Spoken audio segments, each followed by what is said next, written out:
So I guess on the internet, on YouTube, there's always been this consistent stream of like either self-improvement videos or advice videos that always has some sort of like random advice. And I personally have found it oftentimes to be not really helpful. A lot of times I feel like they'd either speak in some sort of like mystic quote or broad advice for like general life things that never really resonated with me, I guess, because they just didn't feel all that tangible. And so I've decided to give you guys some of my own advice that I guess I've either heard or crafted over time and I found to be genuinely helpful. And I guess the first piece would be to go out on a run. I know I said that I would try to stay away from those cryptic, go do this, it'll change your entire mindset kind of, pieces of advice. But I feel like going on runs is something that's genuinely changed my life. Yeah, this is going to be like the college essay kind of talk, I guess. But when my dad first made me start running in 7th or 8th grade, actually, he made me join my school's cross-country team. And I was hoping they'd cut me out. But the group that year was so thin that they didn't do cuts. I don't think they actually normally do cuts, but if they did, I would have most definitely been cut because I had something like a 13-minute mile.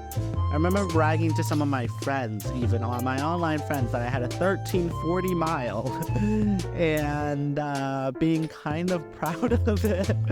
But yeah, ever since then, I've been running. In 9th grade, my dad made me do it again. But after that, I just kind of did it by myself. My dad originally did it to, try to make me get some exercise and stuff and to just try to meet some new people at school. And yeah, I guess that sort of worked because I also started going to a new school and transitioned off of online school in 8th grade. I mean, even though I'm probably one of the slowest people in my grade, not just for running, I feel like I still enjoy running in a weird way because, even just the act of running gives you the brain chemicals and stuff and makes you happier and whatnot. But I also feel like being able to consistently stick with this running, even when there were ups and downs, gave me a sense of pride that I was able to weather this thing out. Not just weather it out, but find enjoyment in it. Make friends through it, grow to love the competition from it and stuff. Yeah, man, I don't know. Next is, I guess, I already mentioned this in a video, but what if everyone did that? This piece of advice, I guess, was sort of read to me by my 4th grade teacher from a book called, what if everyone did that? And the book was, pretty much about what you would expect. This kid does stuff, and then the author asks, hey man, what if everybody did that? Then it wouldn't be so good, would it? And by it, I mean the world. And although some of the examples and stuff in the book weren't that great, in my opinion, I think the core message still stands. So now, even when I'm doing something, I oftentimes ask myself, what if everybody did that, Obviously, it wouldn't work for everything. Like if you said, oh, what if everybody just, I don't know, stood on this corner of this street for 10 minutes, then the entire world, 8 billion people will be here, and that's gonna ruin a lot of things. Obviously, it's not literally like that, but I guess it's some decisions that you make. So, it's kind of like all advice. You have to use common sense and whatnot. And this next piece of advice comes from my aunt, and it's just that you don't take things so seriously. Not everything is so serious because not everything matters so much. In the future, when you reflect on things, there are very few things that you'll even actually remember.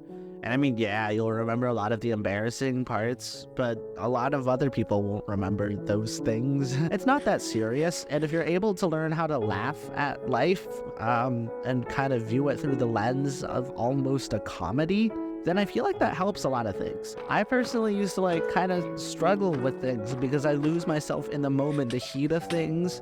But recently I've been trying to just take a step back and be able to look at the bigger picture. I don't know if it's just me, but sometimes, it's like that other quote, everybody's the main character of their own story. It changes everything, really, when you kind of look at everything almost from the perspective of an author trying to write a book about your life. And I mean, yeah, if that book is a tragedy or something, then obviously that doesn't really help. If you try to look at your life through the lens of something less serious, then the stuff you do doesn't seem so bad anymore. And I feel like this level of self-consciousness is really important if you want to be able to be happy for more than just extrinsic events, because you can't rely on stuff like job promotions or good grades to keep yourself happy forever.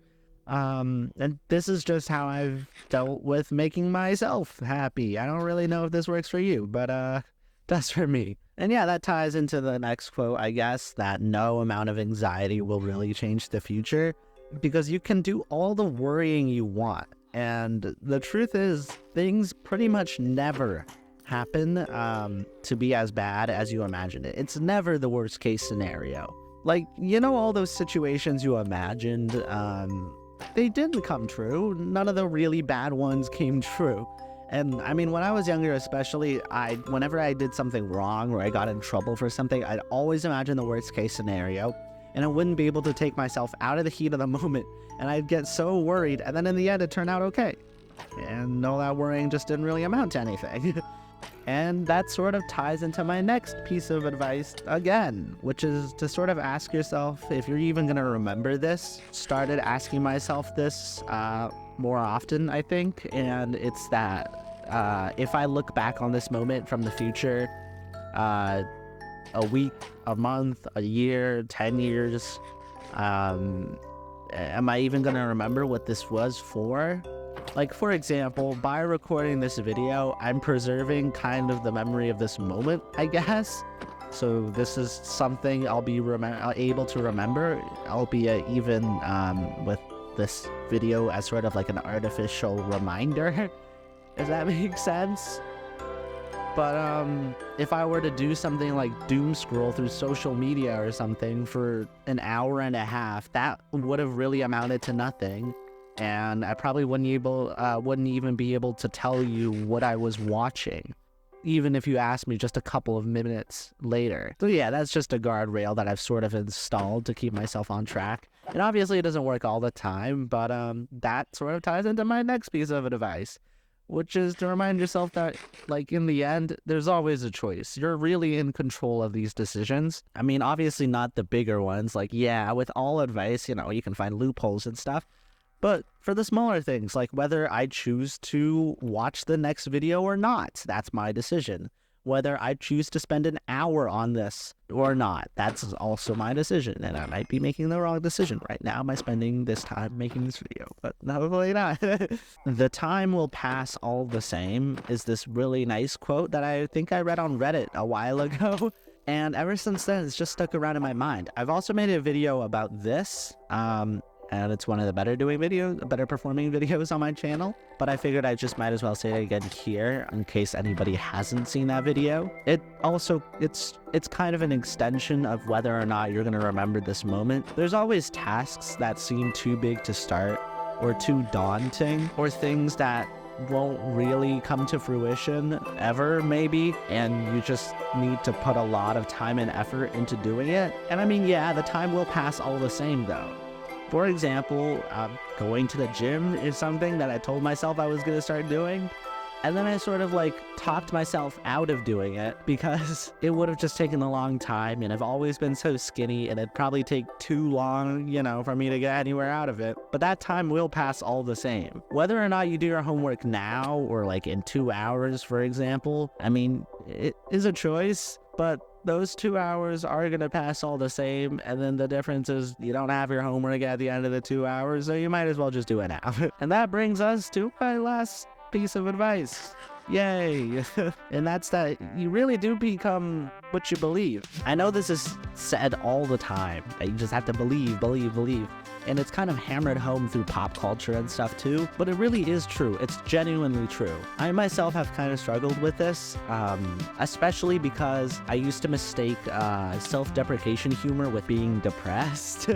And there's definitely a fine line between self-depreciating humor and just straight up depression, and also like just being funny and being able to poke fun at yourself, or using yourself to play a character or something, or just being funnily arrogant and genuine arrogance.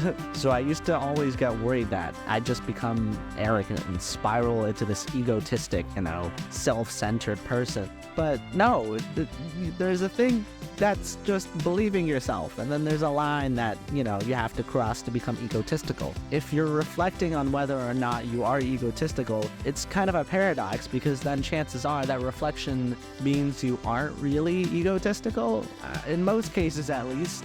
It's also like how once you start asking yourself if you're a bad person, that's when you can finally start becoming a good person. But yeah, belief is really important.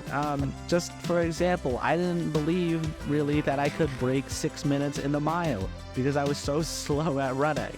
For years, it just kind of hung over me like a cloud. But then earlier this year, I decided to really just get down to it. The time will pass all the same. Go run, you know what I mean? It's not so serious. No amount of anxiety will change the future. I'm not even going to remember it if I just gave up, I'm not going to remember my running career. What if everybody just gave up? You know what I mean? It's time to get down to work. I become what I believe.